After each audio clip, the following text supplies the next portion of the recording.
Hello, my name is Loren Smith. I'm a hepatology research nurse based at the John Radcliffe Hospital in Oxford, and I'm going to talk today about PBC. I have no conflict of interest.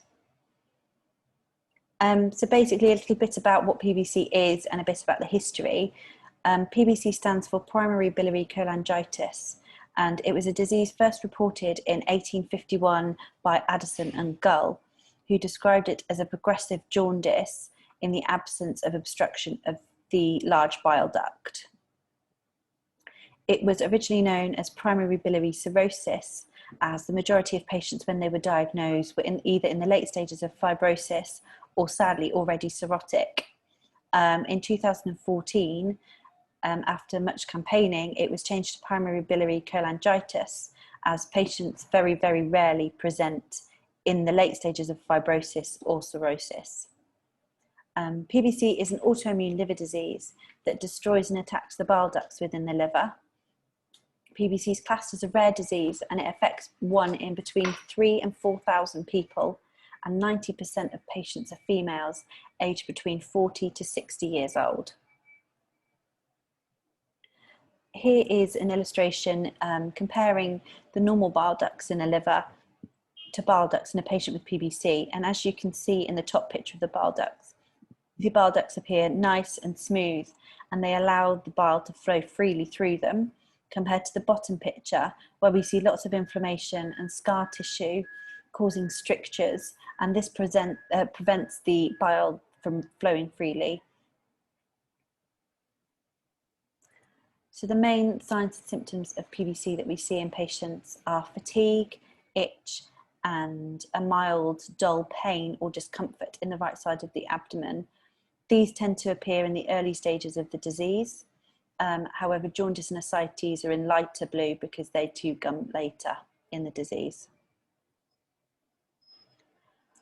So when diagnosing PBC, we can't just rely on one test to give our diagnosis. We need lots of different tests, and we put them together and make one picture.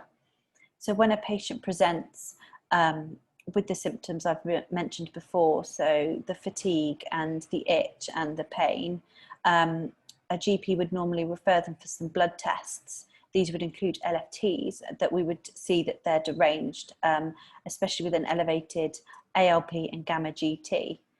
From these results, a patient would hopefully get referred to either a gastroenterologist, or if you're very lucky, a hepatologist. The patient would come into clinic. The consultant would take a brief history of their symptoms and perform a full liver screen, including rechecking the LFTs and checking some antibodies and immunoglobulins. And these include an AMA, which is an anti-mitochondrial antibody that is positive in around 95% of patients, and an IgM, which is also elevated in patients with PBC. From then, we would request that a patient would have an MRCP, and this is a scan, an MRI scan, that gives us a really good detailed view of the biliary tree. If we were still unsure about the diagnosis, or we wanted to have some histological staging of their fibrosis, then we may consider doing a liver biopsy on these patients. So here's a table demonstrating the blood tests when a patient would present, either to clinic for the first time or their GP, and how they can progress throughout the disease. The main ones being the ALP, gamma GT, IgM, and AMA, that are all elevated in presentation, would continue to be elevated throughout the disease. There are some medications that can bring the ALP and gamma GT down, which I'll talk about later. However, you may see some patients still having them elevated. As the disease progresses, sadly, other blood results can become deranged. For example, an ALT, bilirubin, INR, and albumin may appear normal when the patient presents to clinic or GP, and as they advance, you would expect to see the ALT, bilirubin, and INR increase and the albumin decrease Another one that also may decrease in advanced disease is platelets as well. That's more when a patient's becoming a bit more cirrhotic. So there's only currently one standard treatment for patients with PBC, and that is a drug called ursodeoxycholic acid. It can also be called URSO or UDCA. This drug is normally prescribed at 13 to 15 milligrams per kilogram. And although URSO doesn't have any effect on itch or fatigue or any of the other associated symptoms, it can improve biochemistry, especially the ALP.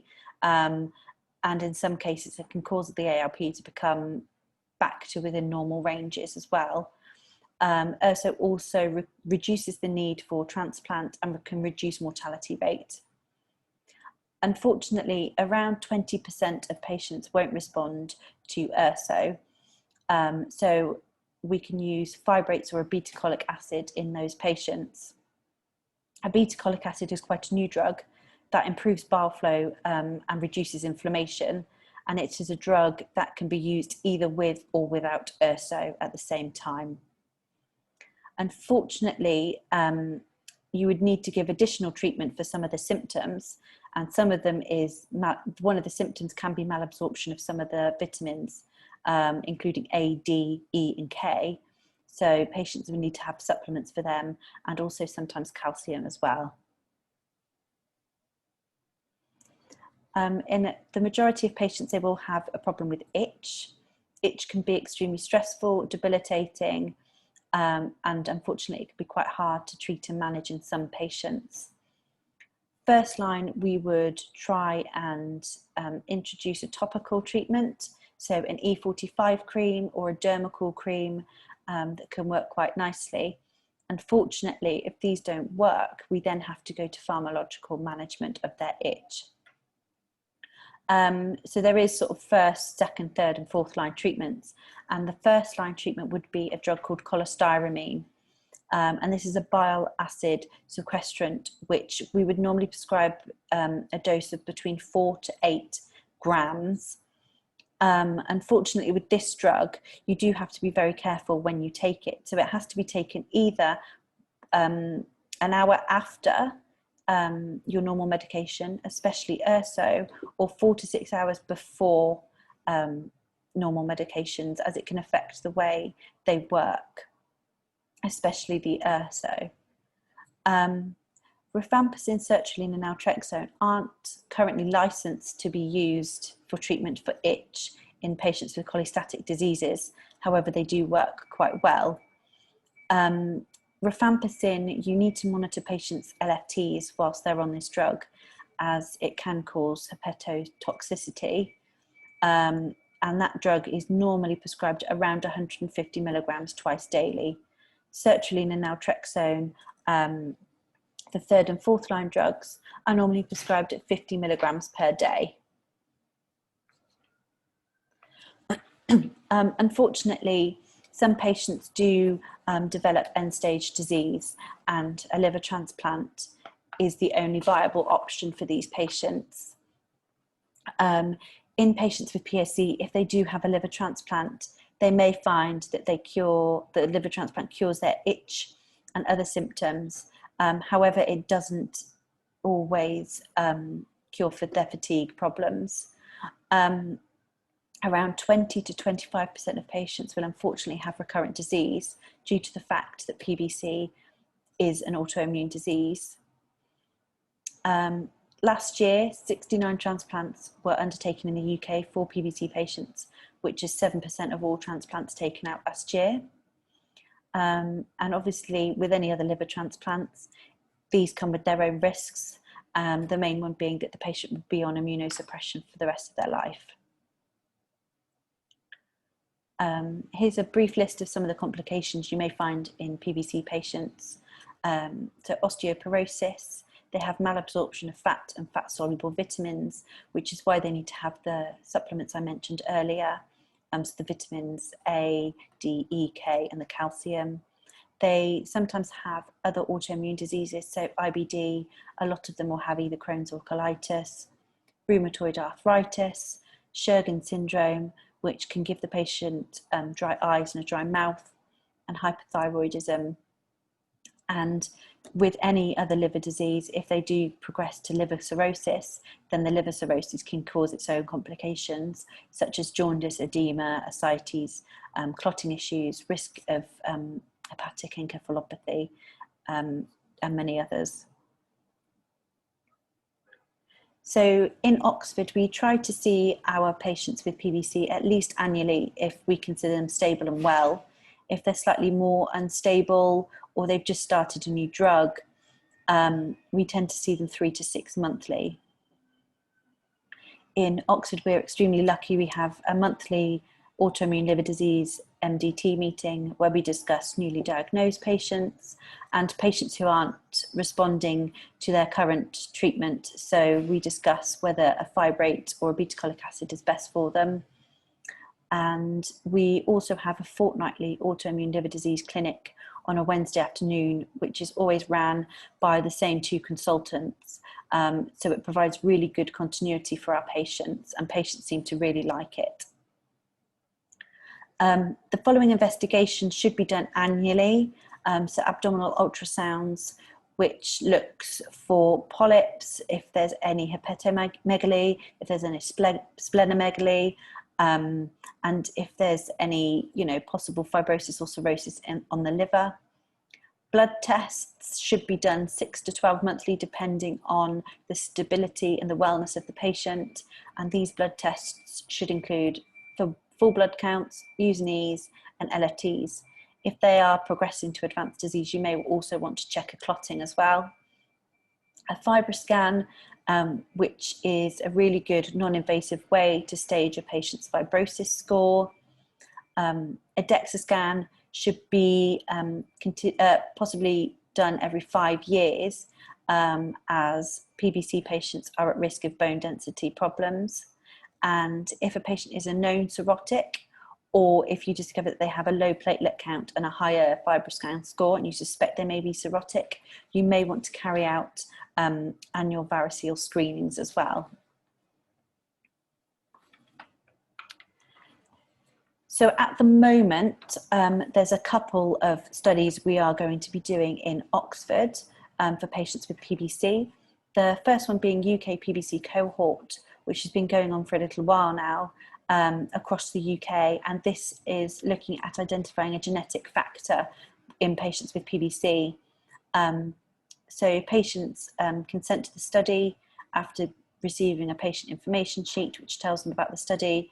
They are then asked to provide a sample of saliva or blood.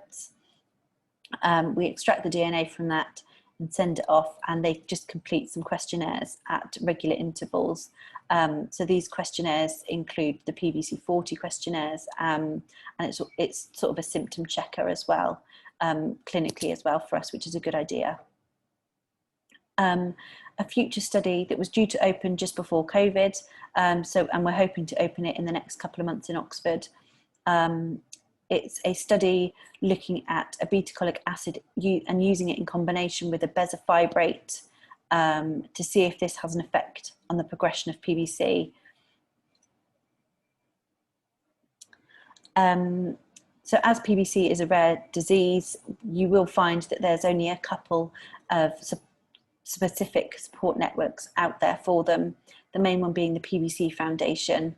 The PBC Foundation was formed in 1996 by a lady called Colette Thane, who herself was diagnosed with PBC in 1994. It's a great website. They are available in 65 countries, and they have a patient helpline, they have a monthly newsletter, and they have lots of volunteers who are there just to be at the end of the phone for patients, to ask any questions, and just for general support. There's a couple of other sort of more generic support groups. So in the British Liver Trust and Liver for Life, there's some really good pages on there for patients, and lots of links to more local support networks and groups that are normally on social media, so Facebook and Twitter, etc. Thank you very much for listening. If you have any questions, I would be more than happy to have an email. Thank you.